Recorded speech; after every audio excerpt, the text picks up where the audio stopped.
Bonjour, je suis Sophie de Corpoream. Mon travail depuis plus de 25 ans, c'est de vous aider à trouver vos propres solutions pour booster votre vitalité et surtout prévenir l'accélération de votre vieillissement. Alors dans la série des relations agréables, qui sont quand même un élément important pour garder la pleine vitalité, je voudrais vous parler aujourd'hui d'un point essentiel qui s'appelle en fait le potentiel d'indépendance. Qu'est-ce que le potentiel d'indépendance? En fait, c'est la capacité qu'a une personne de satisfaire ses besoins par elle-même, de pouvoir aussi toujours avoir de quoi s'occuper, c'est-à-dire qu'elle a un plan de vie, elle a des objectifs, elle sait dans quelle direction elle veut avancer dans la vie. Et en fait, son potentiel d'indépendance permet à l'autre d'avoir un sentiment de légèreté dans la relation, et c'est ça qui finalement devient très très agréable.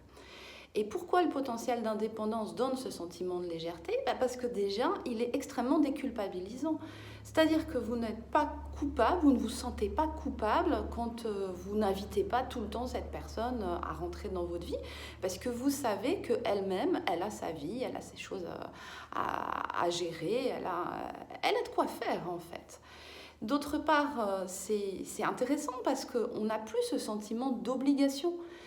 Le sentiment d'obligation de toujours inviter cette personne, de toujours l'associer à tout ce qu'on a envie de faire dans la vie. Parce que si on ne le fait pas, c'est pour ça qu'il y a obligation, si on ne le fait pas, on sait que le retour de manivelle va être catastrophique, va falloir négocier, va falloir se justifier pendant des heures pour que cette personne comprenne pourquoi on n'a pas invité ou pourquoi on n'a pas fait cette activité avec elle. Et ça, c'est extrêmement pesant dans une relation. Alors après, c'est sûr que si l'autre n'a pas spécialement envie de passer du temps avec vous ou de vous voir régulièrement, là c'est que la relation elle est pauvre. Donc au moins vous avez une idée claire de est-ce que cette relation je dois la garder dans ma vie ou est-ce qu'au contraire ça n'apporte rien et bon voilà.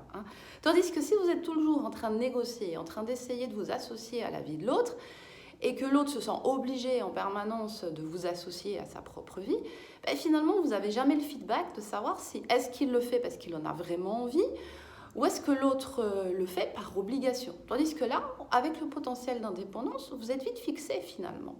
Donc non seulement ce potentiel d'indépendance permet d'avoir une relation légère, de déculpabiliser, de ne pas avoir ce sentiment d'obligation, mais en plus, ça nous permet d'avoir un extrêmement bon feedback de la capacité relationnelle de l'autre avec nous. Si ce questionnement finalement n'est jamais arrivé dans votre vie, c'est peut-être le moment de vous poser la question pour vous-même. Est-ce que vous-même vous avez un haut potentiel d'indépendance? C'est-à-dire que est-ce que vous savez laisser l'autre libre de ses choix? Est-ce que vous savez dans une relation entretenir votre propre liberté et la liberté de l'autre?